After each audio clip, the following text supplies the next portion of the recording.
deadlift. This movement has a lot of things that can go wrong, so you want to make sure that you're taking it kind of slow and controlled the whole time. But the whole point of the movement is to show how strong or demonstrate how strong your posterior chain is in resisting forces as well as creating force. So the lower half of the posterior chain is creating force while the upper half of the posterior chain is resisting force. In the movement, there's a lot of things that we have to consider. One is the setup. In the setup, we want to make sure we're addressing the bar by being as close to the bar as possible, because every inch that that bar gets away from our midline is putting a little bit more torque into that hinge, or the lower back in this case. All right, so we want to make sure we're addressing the bar nice and close. The stance needs to be hip width, not shoulder width, all right, because we're trying to create vertical force and we don't need a dramatic amount of stability because we're not receiving the load like a squat, all right? So therefore, we want that jumping stance, that stance where we feel like we could jump as high as possible out of. That's kind of the stance that you want. Next, you want to make sure that your toes are pretty much facing straight forward. There is some personal preference where you can tweak those things a little bit. Next, going up the chain there, we want to make sure that our shins are always kind of vertically aligned with our ankles. We don't want to create this dramatic knees out when we're doing this movement. We want to make sure that our shin is directly over our ankle so that we're producing force straight up and not creating this unnecessary amount of torque kind of in those rotational forces, because we're not receiving the load. So when we want to work our way up from there, we want to make sure that the knee doesn't come forward over the toe excessively. Now that's going to change depending on the height of the individual, the length of their femur, the length of their tibia. Yes, that all has an impact on this thing, but the point is we need to be loaded into our posterior chain, and if our knee goes forward too far, we're immediately turning off the hamstring, which is what's going to really connect us through the glutes and the lower back. So if the hamstring is disconnected, the lower back is usually what makes up for the slack in that chain. All right, so we want to avoid that by making sure we have a good position over this bar, which is where Romanian deadlifts become a great supplementary and kind of a beginner's level deadlift, because it teaches you how to tolerate some tension in those hamstrings. All right, working our way up, we have the hips. All right, so the hips actually do two things throughout this movement depending on where you are, and if you want, you could follow along with me here. You've got anterior pelvic tilt, where I create that arch in my back, just like that. And then I have posterior pelvic tilt. One thing I want you to notice is that my height does not change from anterior to posterior tilt. It's not this or this. My height stays the same so that only my hips are moving. In the deadlift, as we're coming up to the top position, we need to tuck the tailbone underneath so that the glutes can fully contract and we can hit a perfect hip lockout, which looks more like this and less like this. When we start rocking back like this, all you're really doing is putting the load right into that lower back again.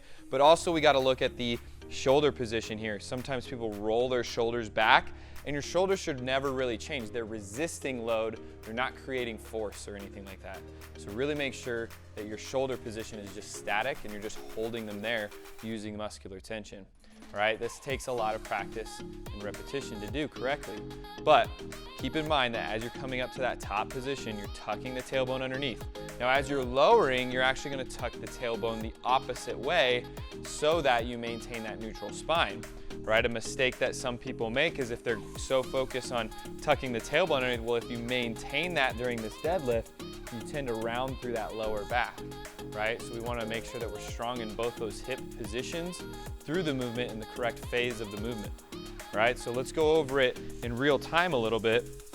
First thing I do is I address the bar by being as close to it as I comfortably can be. It's not quite touching me, but it's really close, within an inch, right? The next thing I'm going to do is address my foot position. Okay, I'm hip width, toes facing forward. I'm going to maintain my shin right over my ankle as I start going into that anterior pelvic tilt and dropping my hip back, all right?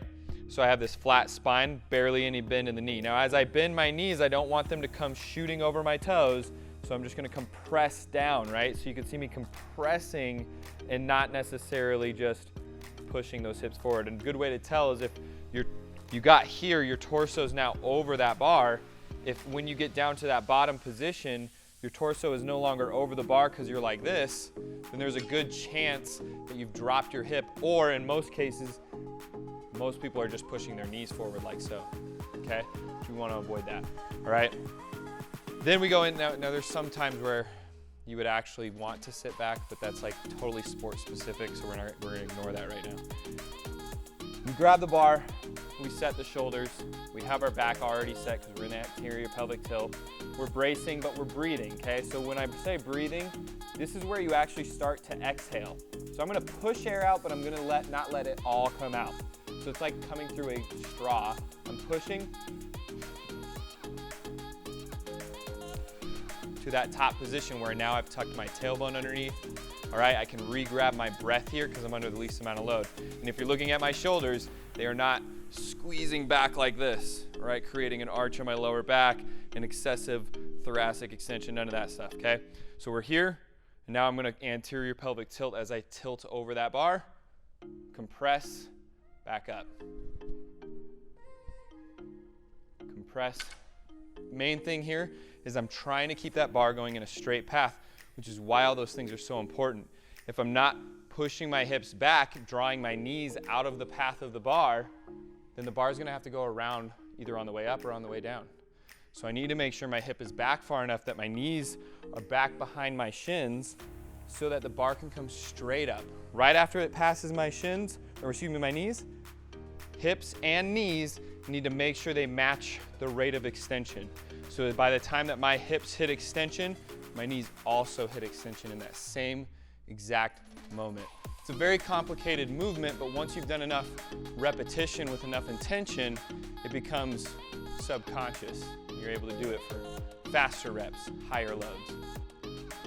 That's the deadlift. We want people to have about 1.25 times their body weight here before we accelerate them into some more complex movements with speed and load.